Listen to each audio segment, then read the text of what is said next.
marka fiidiyoga hortiina fiiriya marka hore waa sidaan waa caadi oo saarkaysan sidaan isku bedelayaa marka afartaas qalad iska sax insha Allah oo talooyinkaas aan sharaxnay raac si aad ugu badbaado xaaladaan halista badan ina fahanteen ayaa rajeen fatty liver disease ama steatosis ama beersubag waxa bulshadeena u taqaano waa xaalad timaado markii uu aad u ziyaado xaddiga dufanka ee beerka haddii qofku iska ilaalin afartan qalad ee sababtoo ah badanaa xaaladan waxay sababi kartaa in beerka cufkiisa iyo qaabkiisa isbedelo taas oo sababi karta in beerka bararo oo inflammation waxa ku yimaado isna dahaar adag yeesho taas oo ugu dambeyn keeni karta liver cirrhosis wax loo yaqaano oo ah xaalad dhamaadka beerka oo ah in beerka dhaawac soo kabasho lahayn gaaro haddii aan laga hortagin xilli hore sida hortiina ka muuqata waxaan rajaynayaa afartan talo inaad si sax ah u qaadan doontaan si aad uga hortagtaan khatartan keeni karta beer subaga sababi kartana in ugu dambeyn beerka waxyeeloobo oo shaqadii joojiyo kow waxa waaye isticmaalka cuntooyinka dufanka uu ku badan yahay oo inta badan bulshada kuma baraarugsano dufanka wax loo yaqaano inta badan bulshadeena saa ognahay cuntada iskama kontroosho yani tusaale oo kale waxyaabahan la dhaho saturated fats waxyaabahan la oo kale oo saliid cadeeda oo kale ugu badan yani cuntada marka ku karsanayno aad miskaga kontroolno oo yani qofka qiyaas gaar ah kuma daro oo yani cilmi ku dhisan ama isku dheelitiran qofka inta rabayo iskaga daraa oo inta uu karsanayo ama wax uu karsanayo ku xirantaa marka inta raba qiyaas ahaan iyo iskaga darsadaa taas oo halis keeni karto sidoo kale sida hortiina ka muuqata yani cuntooyinkan qofka hadii uu isticmaalo ayadana yani waxa aad ugu badan saturated fats waxa la aad ugu badan ama dufankan yani beer subaga keeni kara ama dufanka faraha badan beerka yani ku ziyaadin kara ay ka mid yihiin cuntooyinkan hortiina ka muuqata marka taas yani waa qodobka koowaad oo qofka hadii dufankan hortiina ku qoran ama ka muuqda aad uu isticmaalo oo jalaatada kala ka mid ah arkaysan ama ice cream ku waxaan la dhahayaa ka mid ah qofka aad u isticmaalo oo kala yani aad ay ugu badan tahay faatka marka ina fahanteen ayaa rajaynayaa qodobka koowaad marka qodobada waa wax isla socdo ama wax saameyn isku leh marka qodobka labaad waxa waaye hadii qofka miisaankiisa aad u ziyaado oo dadka aad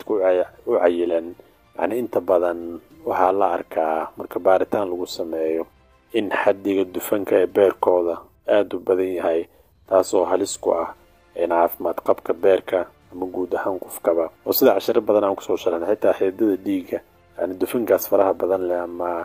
qofka maadaama aad u cayilan yahay dufankan aad ugu badan yahay yani wax aad u dhib badan waaye oo yani xaalad khatar ah yani xubnaha kala duwan jirkiisa ay ku keeni kartaa marka qodobada waa wax isku xiran oo qodobkooda qofka cunto dufinku badan tahay doo cuno waaye saan sheegnay in xaaladan ku imaan karta labo qofka hadii uu cayilo oo yani cuntada dufanka badan la yaaba cayilka qofka u keeni karto wax fiican ma qofku waxa fiican inuu miisaankiisa iska kontroolo oo cayilka iska ilaaliyo يعني قدب كواد نحنا ندفنك وحاسين قفك عادس كجيل صدح وحواي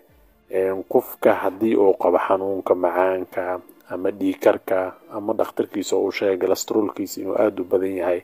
أيضا قفك إنه اسمه كنترول واي وداوين كله كنترول أوقاته وأنت بدك سكرتي ديكرك قبه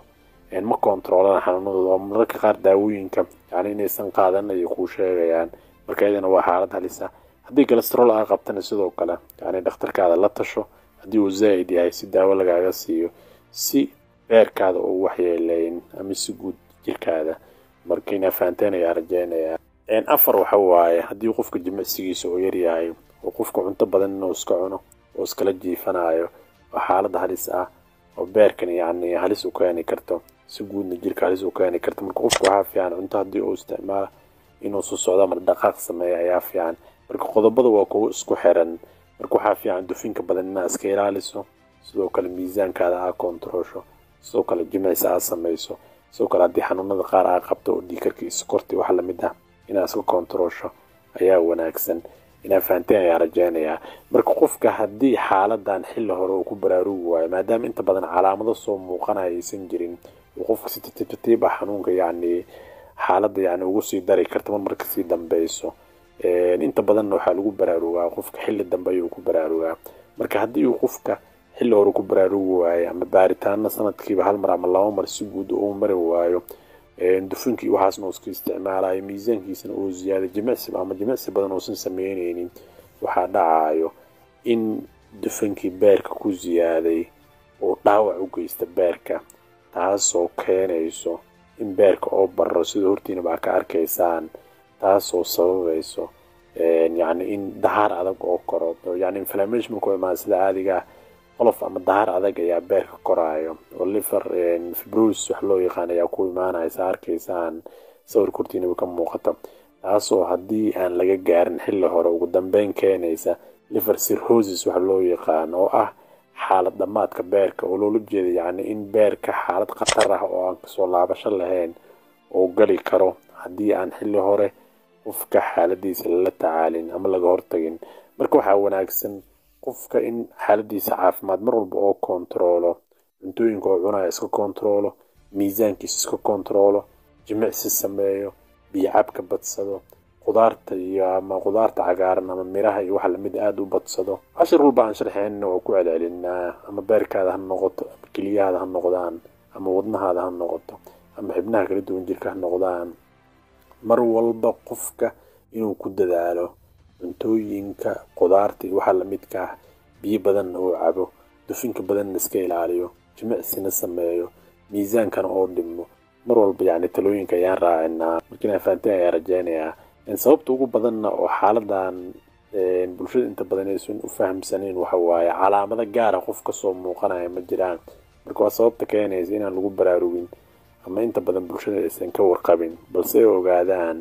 mar yacni xaaladda ay gaartay meel aan wax ka qabasho lahayn.